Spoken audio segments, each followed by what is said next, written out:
please let me know via email, and then I can just edit you out of the email. So on Pi Day, it is important that we take a moment and reflect on how we do things, not in an irrational way, um, like the number, but on a rational, ethical way. You are going to be confronted a lot, and you've already been starting to get SMSs from people that want to sell you answers. You are getting gonna get SMSs of people that want to do your work for you. You're gonna get team members that don't want to do their work themselves, and that don't participate. So it's not always easy to do the rational thing and do the ethical thing. Sometimes it does look like the shortcuts are the better way. But we've got a good lineup this morning of people that's going to show you and tell you why it is important to do things the ethical way. And you'll remember Prof. Boya in the beginning. He said, if you walk across that stage and you get your second ribbon that says you have an honors degree, that should mean something. It should mean something for your graduateness. It should mean something for the skill sets that you have. Okay, so don't take the easier route.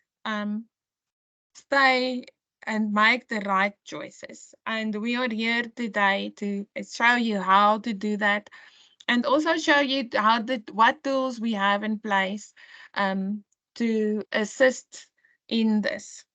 Okay, so I'm going to hand over again this morning to Mrs. Taljaard from the Western Cape Student Support Regional Center. Welcome, Mimi, and over to you.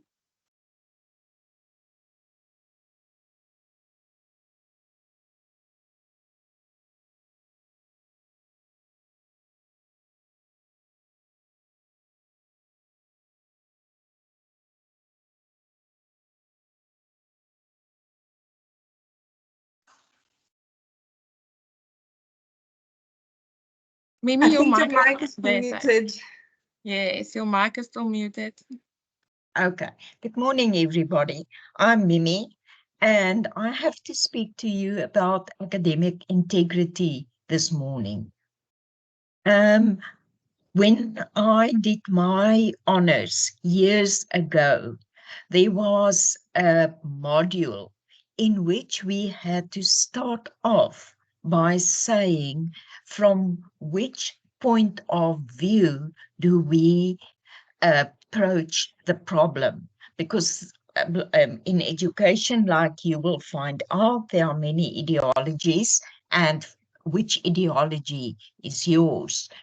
Now, it's not an ideology, but academic integrity matters.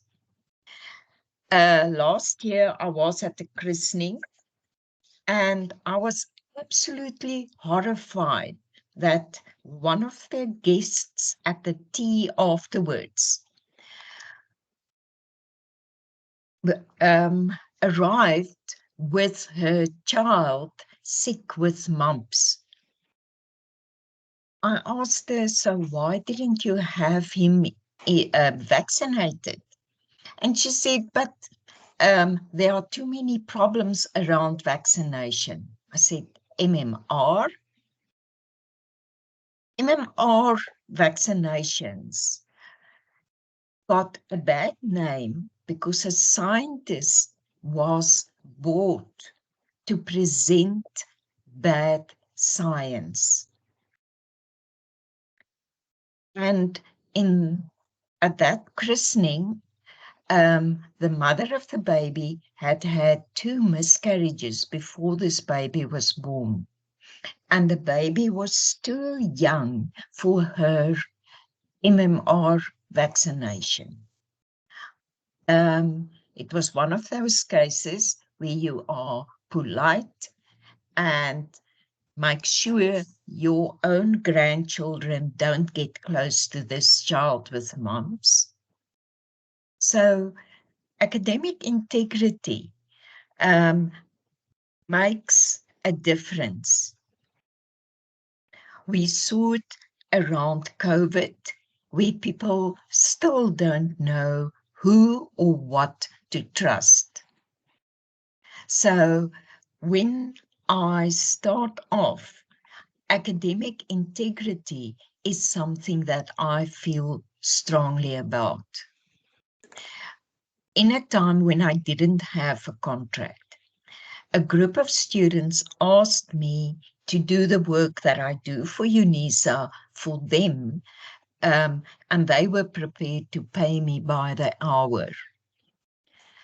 I found out that actually they were plagiarizing and switching answers and really, and I walked away from the money because academic integrity matters.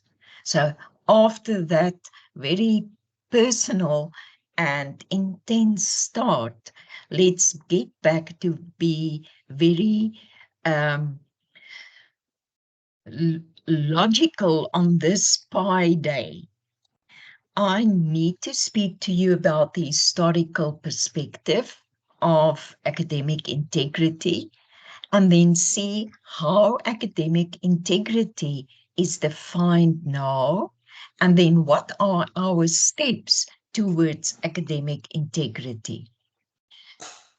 It's quite interesting that more or less to the Second World War, it was the Wild West at universities. You can imagine with bad communication how easily ideas could have been stolen.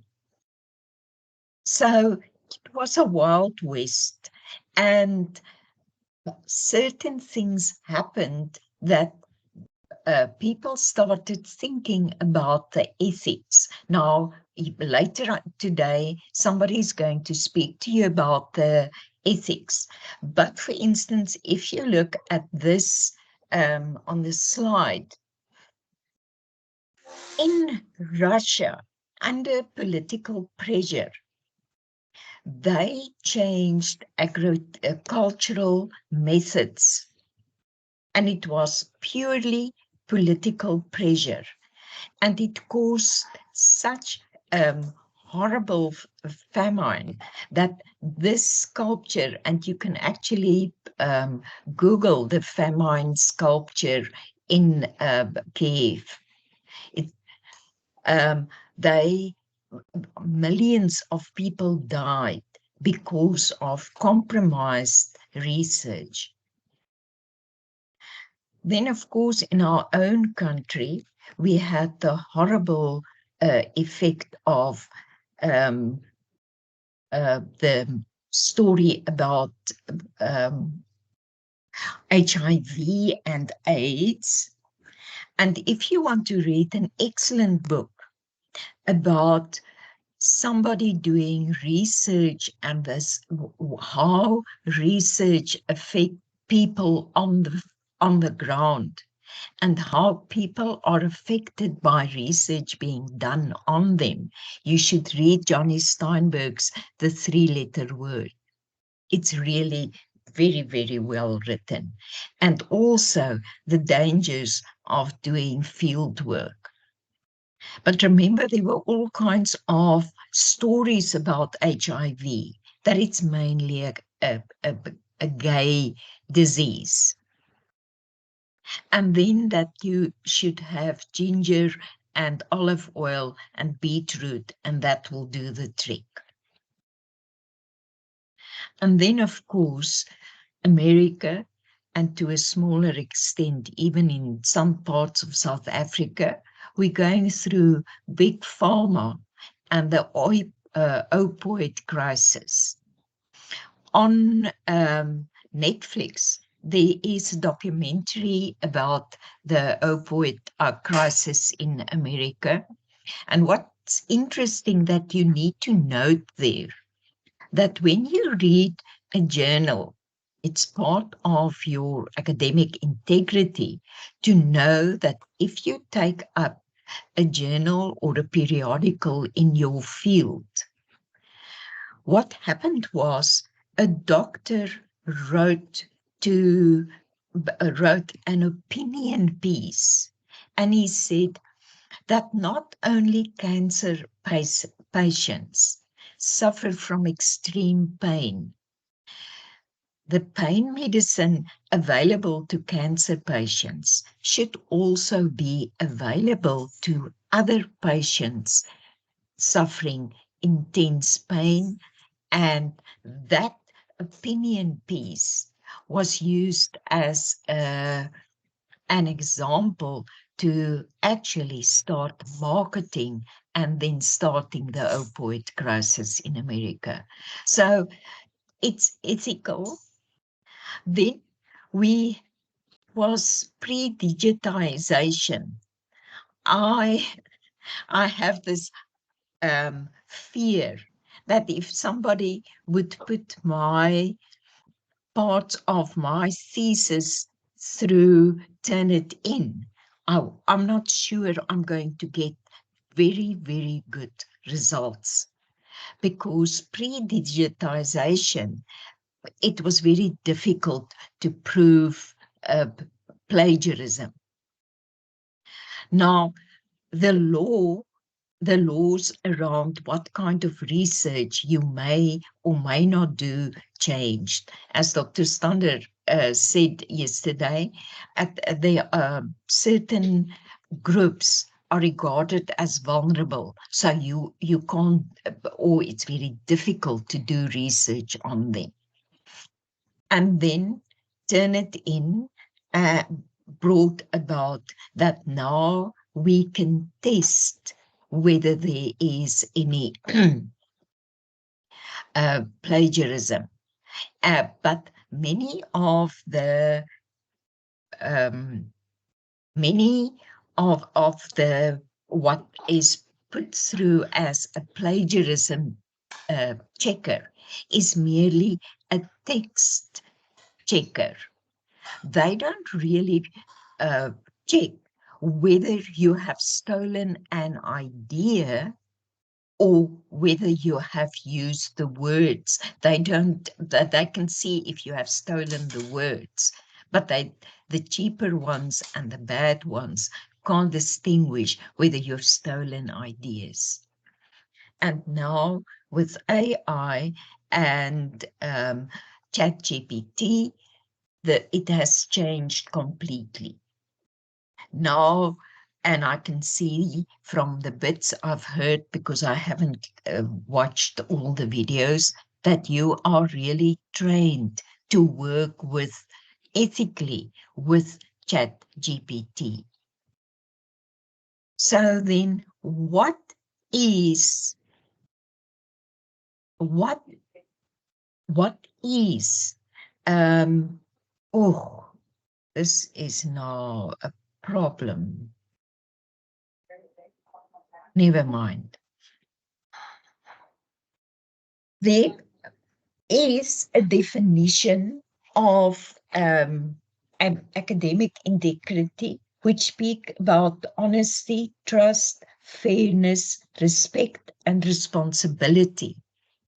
And there is an interesting website. And as you can see, I acknowledge the website here, and I would like you to actually read through the article, because the article is very, very accessible. They speak about what does it mean to be honest.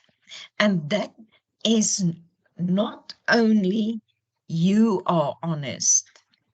I am honest when I say I need to be honest when I give you feedback and say, this is above my pay grade. I can't help you on that level. And honesty is a, a, a kind of everybody, the researchers, the lecturers, the assistants, everybody is free from fraud or deception.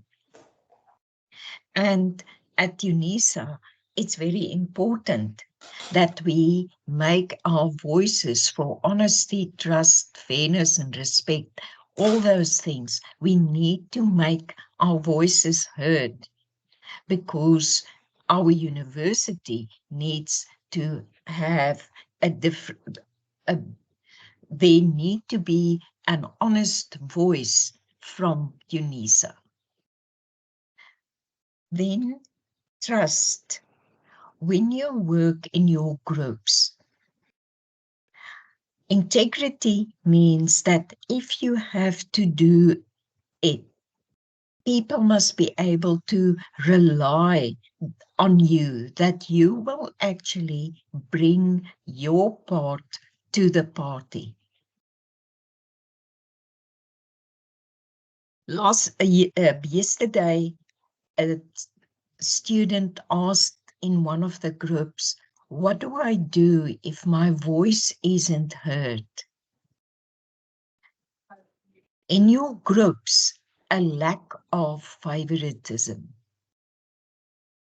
And that when you read, to read outside your echo chamber.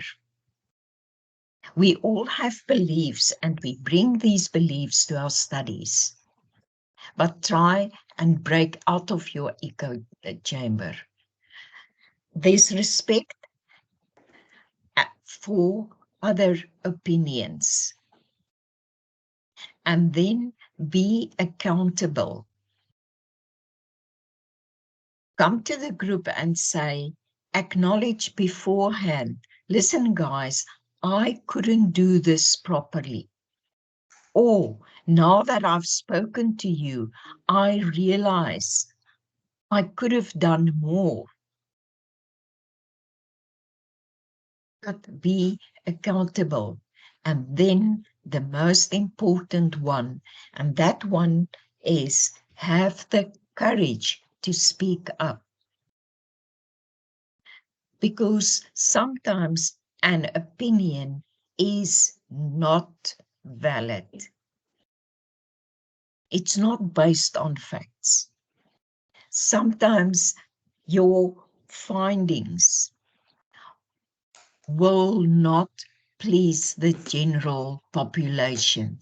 It's not a popular opinion. I'm sorry, Miss Dudley, I think you aren't muted.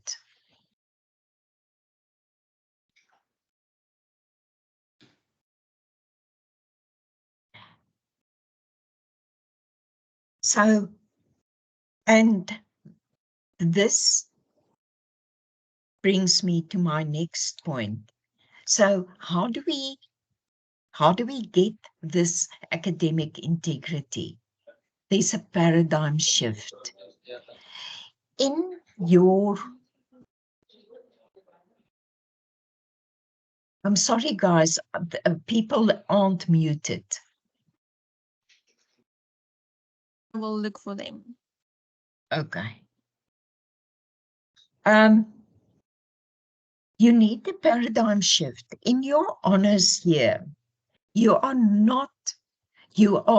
introduced to the steps of doing research. And for many of you, this will be the end of academic studies.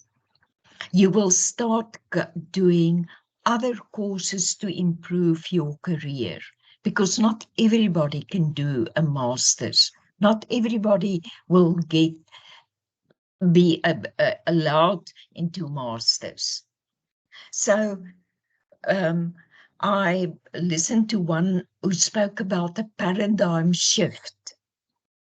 And when you do your honors, you need to realize that you now need to develop cognitive skills.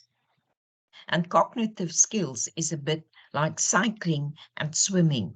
We do not learn cycling by watching a, a, a bicycle. We learn it by falling and getting up again. So accept that it is hard work. You spoke about people giving you all kinds of promises. They will write your assignments and you will pass with 90% and whatever. Accept that it's hard work. And then please respect the academic conventions.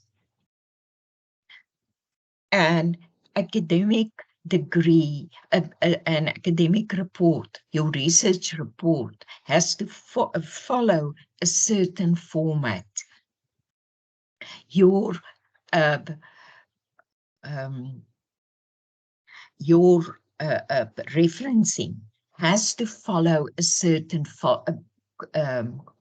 convention. It even makes a difference when you put a full stop at times. So accept the hard work.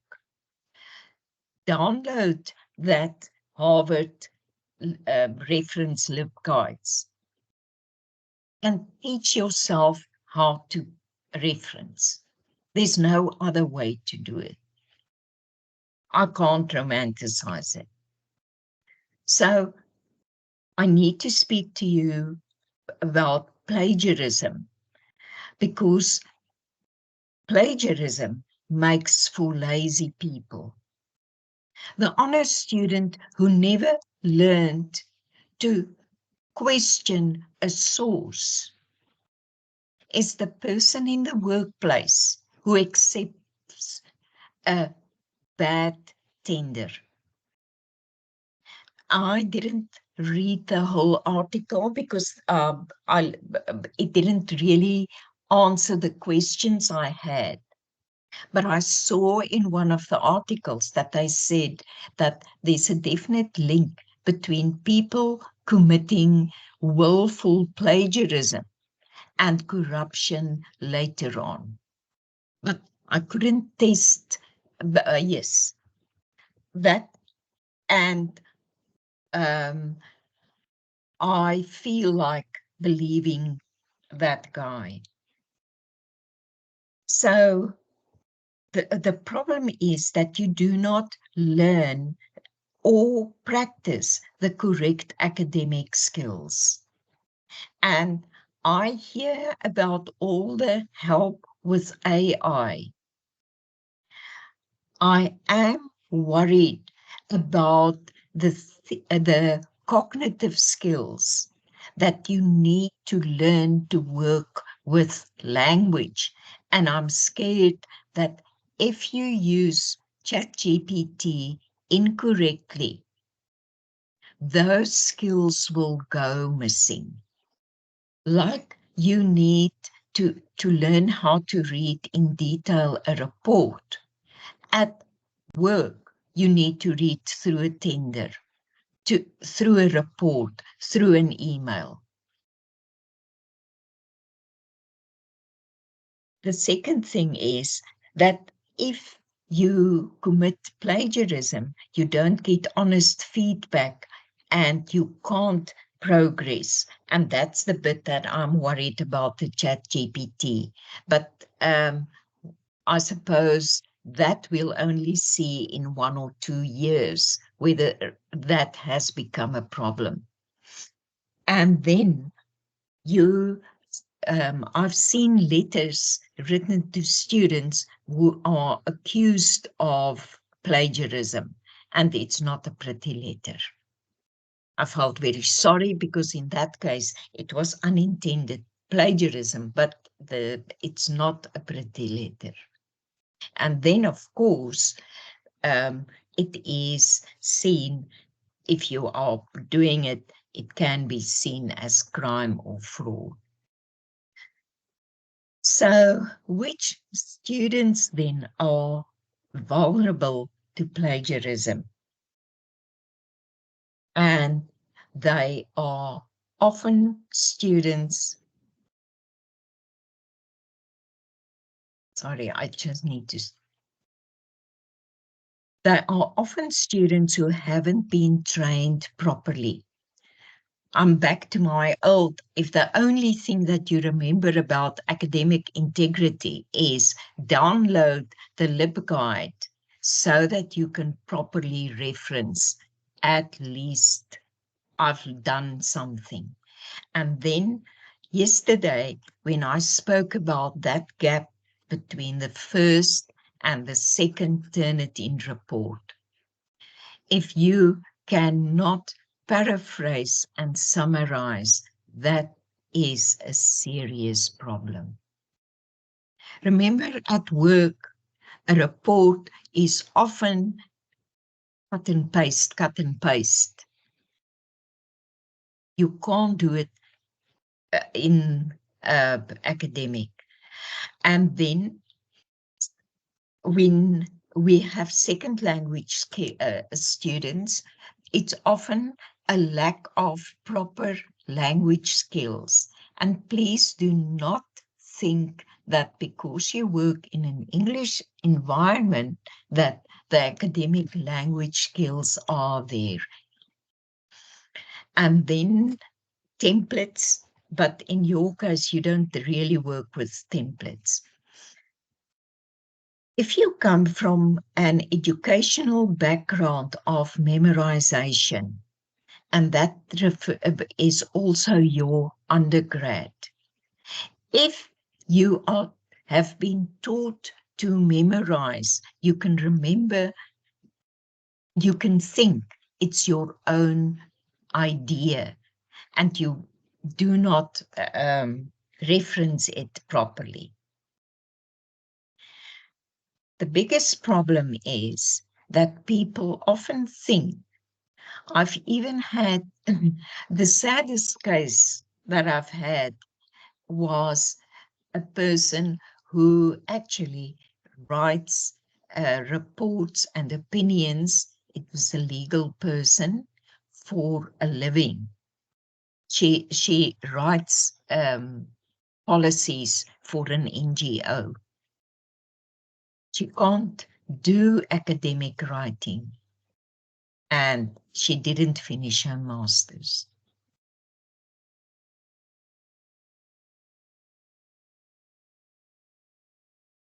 And then, as Dr. Stander said yesterday, WhatsApp groups are dangerous. You have access to Teams. And as you can see, that the nature of your module makes you vulnerable to plagiarism. The the tip I've given the other students, my other groups, is if you have a WhatsApp group, rather make it a WhatsApp call or a Teams or Zoom call, because then everybody writes down what they can remember and how they remember it. It is not one person's perfect formulation that is merely repeated.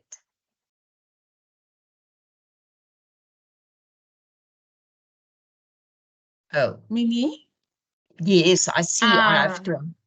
yeah, Okay. I need Oh, to give. okay. Okay. Okay. You need. I think we can stop here. The message is academic integrity is hard work, and the hard work pays off. And then please download that LibGuide. Thank you, guys. I hope you have a good day. Thank you so much, Mimi. Yes, it's very important, guys. If you look at the slide that's still there, cause and effect. We always have to watch out for cause and effect, especially when it comes to academic integrity. there have been a lot of students that come crying to academics when they are caught out for plagiarizing, and they never plagiarized, right?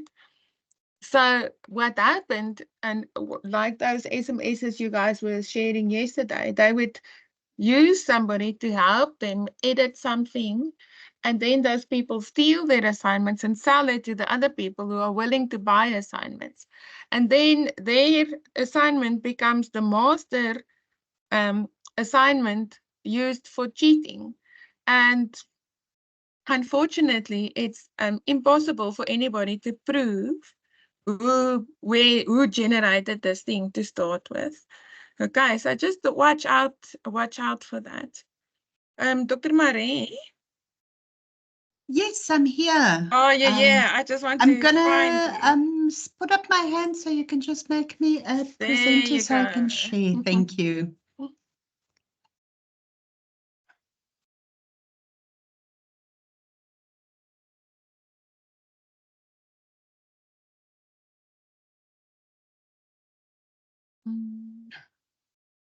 Why am I? I'm a Karen, I can't Yes. stop for some other reason. I can't stop sharing. Oh, I wouldn't lie. I'm sure when Dr. Marie There's shares, somebody she's going who's to override. I don't know. Let's just see. Dr. Marie. Yes, thank you. I am There you go. I'm busy sharing. there. It'll take a moment. All right. Can you see my screen? Yes, we can, Doc.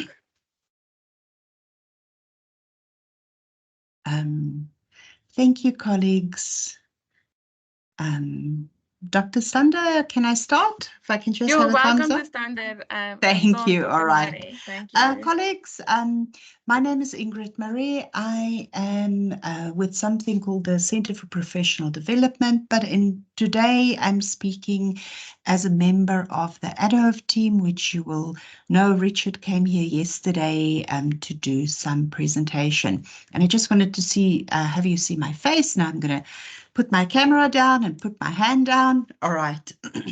So I'm hopefully not going to take a lot of your time. I'm here just to talk to you about using Turnitin as an honors student. And this is mostly a technical presentation. So really what buttons to press at what time, what you need to keep in mind. I know there's been various on your program, there's been various talks about plagiarism and academic integrity. So I know that you are well versed in why you should act in a manner that shows academic integrity and also integrity in life. So, but I do want to start with the question for you, um, and that is just really, why are you doing this degree? And it's, I just want to say, it's none of my business why you're doing this degree. People pursue degrees for various reasons, because they're passionate about something, because they think they can get a promotion, because they'd like to become an academic and do a PhD, a master's and a PhD later. And sometimes just because they need the certification for promotion at work. But whatever the reason is that you are doing your degree, if you don't act with honesty, so you cheat, whether that is buying an assessment or whether that is um, for any other reason, copying and pasting, plagiarizing, using somebody else's assessments. If you are doing this degree because you're really passionate, you want to learn something new, it's just so interesting for you. If you act dishonestly, you're cheating yourself. Because you are not going to learn. If you're doing it to get certified, well, again, you're cheating yourself, because if you act dishonestly and you get a certification, and if you get caught, you are going to face consequences from a disciplinary committee, especially at the honors level. You might not get the certification, and also, frankly, if there's a perception that UNISA students cheat, then employers stop trusting UNISA degrees, and they will stop hiring people with UNISA degrees. So whether you have a practical a goal, end goal, or whether you just for yourself, you're cheating yourself by cheating. So having said that, and that's sort of my little thing on academic integrity here. There's lots of discussions I know that you have been doing about academic integrity. Let's talk about Turnitin. What is Turnitin? So Turnitin is an originality checking service used by UNISA to prevent plagiarism and encourage academic integrity.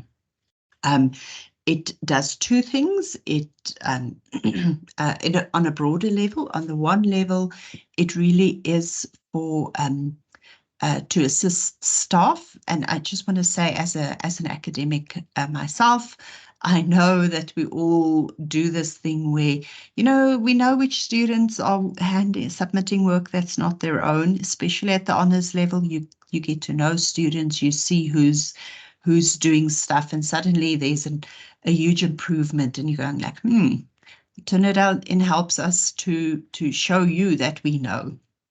But it's also that with various certification bodies that we can show that, look, we have taken academic integrity seriously through our use of Turnitin and other proctoring tools. And I think this is the most important thing. Turnitin can help you in your academic work so that you know right from the beginning, hey, maybe I did something which I didn't mean to do. How can I fix that thing that I didn't mean to do? So also think about it as a learning tool and not just a we're out to catch you tool. Think of how you can use it for yourself in formative assessments so that your work becomes better. So there's various steps with using Turnitin. You have to think about it as a process that has a before part, a during part, and an after part. So I'm going to go through the steps with you in terms of that. So what must you do before you start? So before you submit an assessment, okay?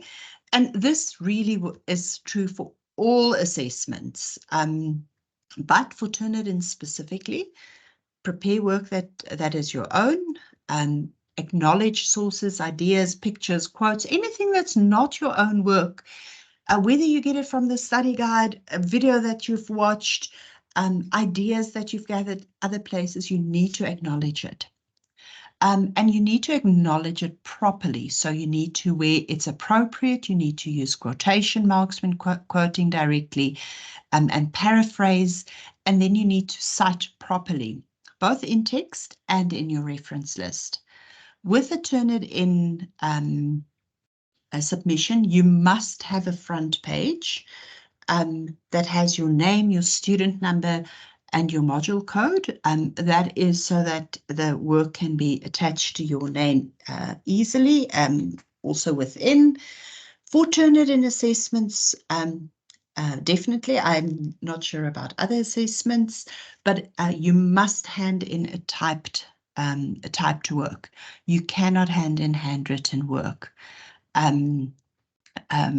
And if you are, for example, if a module is using Turnitin in an exam or exam-like situation and it's not typed, that is a transgression of exam rules. So it must be typed.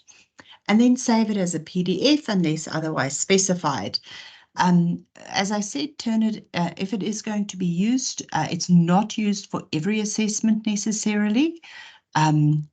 So your lecturer will inform you when it will be used. However, as I said, you must still do all of these things on this slide when you are preparing work, whether Turnitin is being used or not. All right, and then I just want to pause for a moment and talk to you about due dates and Turnitin. So Turnitin for exams, you will hand in and finish your exam, and that's it. You will get no Turnitin report. You will not be able to see it. So that just means that there's, in terms of the due dates, there's just the due date for the exam. If an assessment is being used for a formative assessment, you have a due date for your submission of the assessment. And let's say that due date is the 1st of March.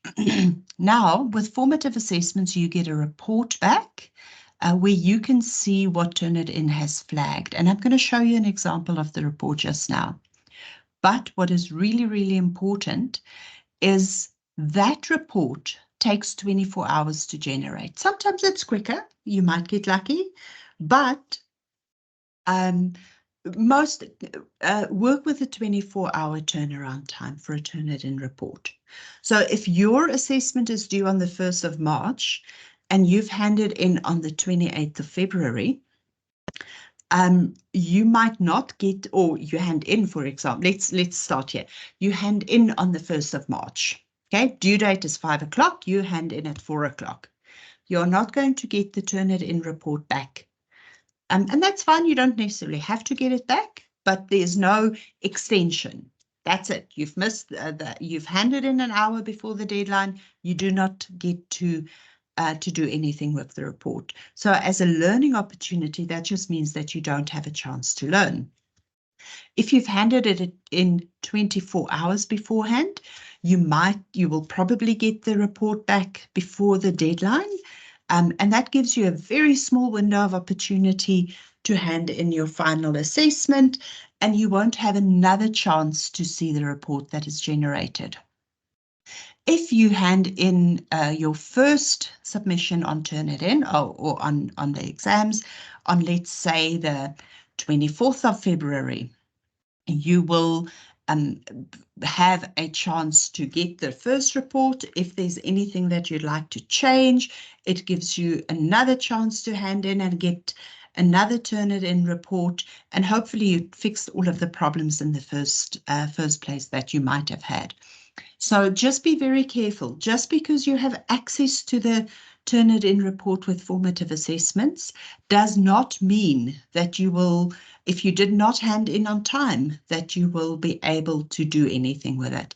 And really, as a student, you want to use Turnitin as a as a helping tool. So make sure that you hand in your work in due time. All right. So what must you do during the submission process? There's actually very little for you to do as a student during the process.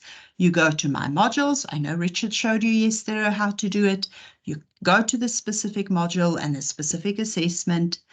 If it is the first time that you've used Turnitin, you are going to be asked to accept the EULA, the End User License Agreement. But you only have to accept it once.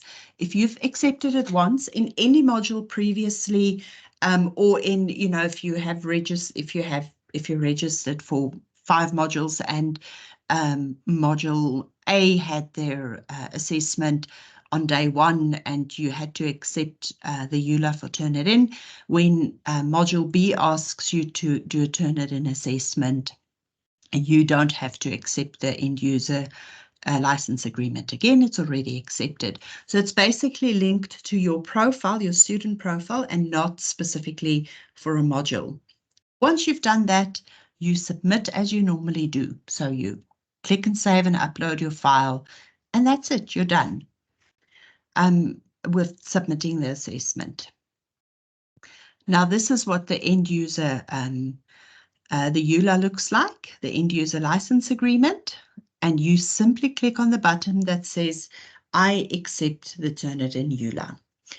If you have not accepted the Turnitin EULA, your work will not be submitted to the Turnitin database, and that would be considered a transgression of the assessment rules or the exam rules. So you have to accept the EULA before you can proceed. Apologies.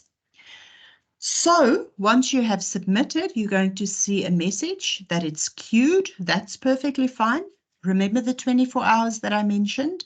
It just takes a while for Turnitin to process all of the application, all of the submissions, and you can just come back the next day in 24 hours, or if you're lucky, that evening, and it will have been submitted through Turnitin. So perfect, that's not an error. What you might get, and that is an error, is report unavailable. Okay, that is usually when you submitted a file that is empty, or it has something with pictures in, it doesn't have the text, the necessary text required to do it. Or you submitted a file type that is incompatible with Turnitin. So it's either not a PDF or a Word document. So you just need to go and check your file, the file that you submitted, to see it might have become corrupted in the process. So make sure that you go and check that out and fix it. If you get an error message, that is when you contact your system administrator, the MyUNISA support desk, or your lecturer, so that they can assist you sorting out this problem. It doesn't happen often, but in case it does happen, this is when you would contact somebody for assistance. All right, so after 24 hours, you come back and you see this little number at the bottom. If it's red, orange, or it can be green. If you click on that button, you will find the originality report. So what is the originality report? Basically, it provides a summary of matching text that is found in submitted assignments. It reveals what it matched to and what is the matching text as a percentage of your overall work and to the work that was done. So I'll show you what it looks like now. So the higher the percentage, the greater the extent of the non-original content. Now, be careful. If you've listened careful, I never once said plagiarized, because it cannot check for plagiarism. It checks for originality. What is text that you created originally versus what somebody else created and you have in your work? So it matched text from other places. So what is matching text? So it's basically text found that matches text in other places, and it comes from a wide variety of places. So it comes from academic articles, study guides that's been uploaded, the World Wide Web and everything that has been uploaded there, many others. I'm not mentioning everything, but, you know, basically everything it can find, content of books, for example, it will match. And then it also matches specifically other assessments. So you might find, if you just say you bought an assessment, and I know none of you would have done that, but let's be hypothetical. You've bought an assessment, you were very good, you submitted it 24 hours beforehand.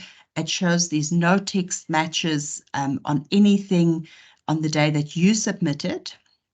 But then you come back after the due date for the assessment has passed, and suddenly your report says that the text in your document matches the text in another student's document. Now, you won't be able to see the details of who matched with your text. Your lecturer and markers will be able to see it. You will just see that it has been matched. It matches, Turnitin matches text 2 times. First, when you submit, and secondly, it matches to the to text that is then submitted in the same course on the due date. So it runs twice, basically. the first time against the Wild Wild West and the Wild Wild Web.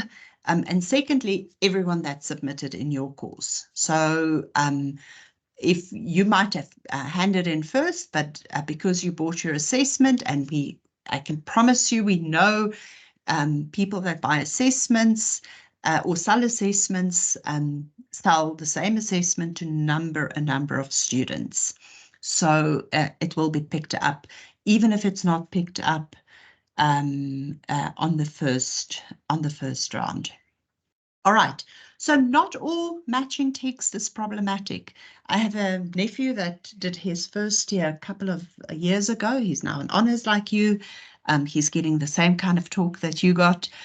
He phoned me in hysteria. He was like, my Turnitin showed matching text. What now? I really didn't plagiarize. And I said, okay, tell me what text is being highlighted. And he's like, no, it was the honesty declaration, and it was the first sentence that he wrote the question out. And I was like, oh no, that's fine. That's not a problem. All matching text is not a problem. We know there are certain texts that's going to be matched. Common expressions and phrases might be matched. Acknowledged texts might be matched. So that is why originality reports needs to be interpreted and not just accepted at face value. So you need to interpret your own reports. Your lecturers will also interpret your reports. So what must you do? You must go and check what is being highlighted as being problematic and check that. And I'm going to show you a report now so that you can see what it is. So everything that is highlighted as being problematic or having matched somewhere, you must go and look and say, why did it match? Oh, it matched because my lecturer told me to use the same plagiarism declaration. Our entire class is using this plagiarism declaration. That's fine. That's not a problem. So we've now interpreted the report.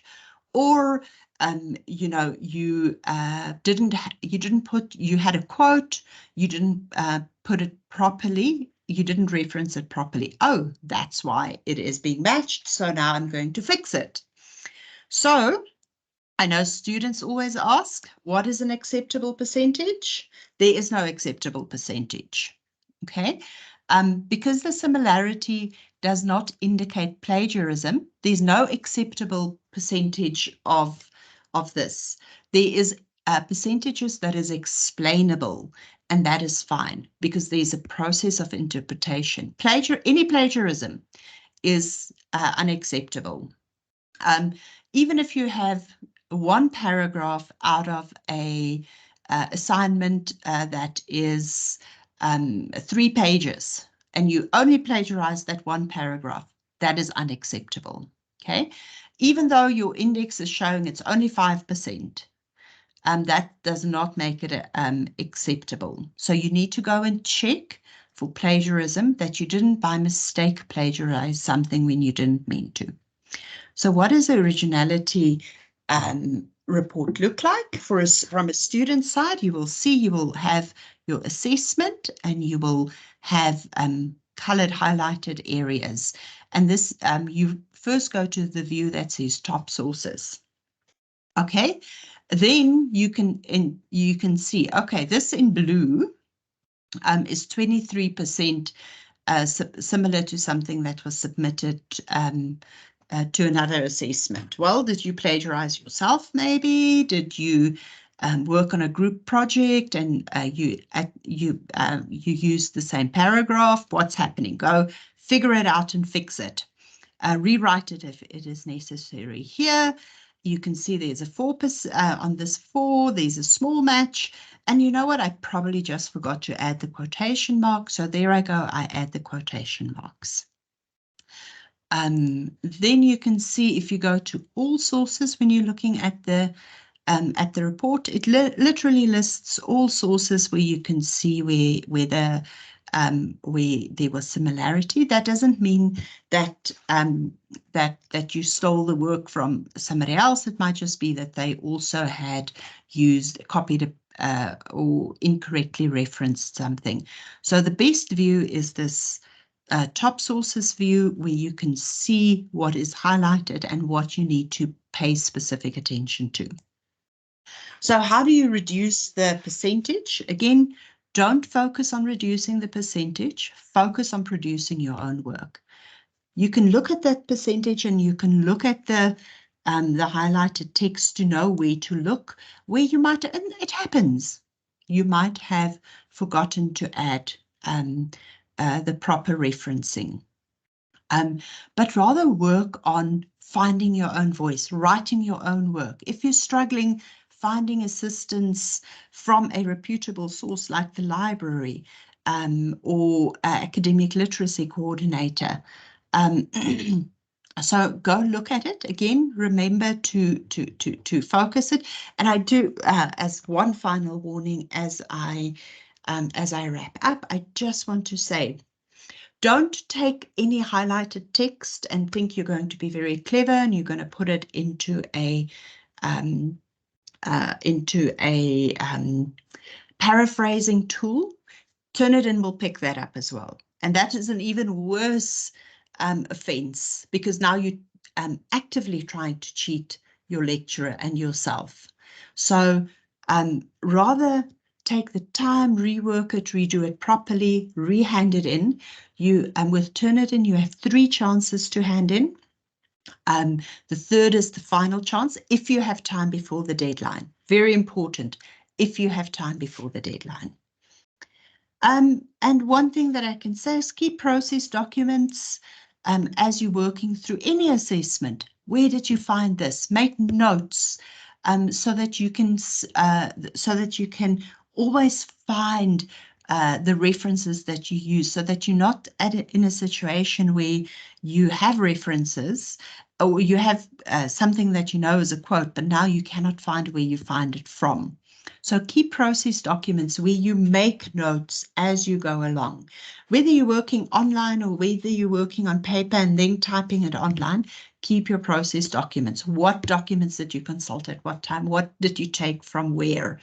So that you can easily fix any mistakes that you might have made. And I think most importantly, don't cheat yourself. Thank you so much. That's it from me.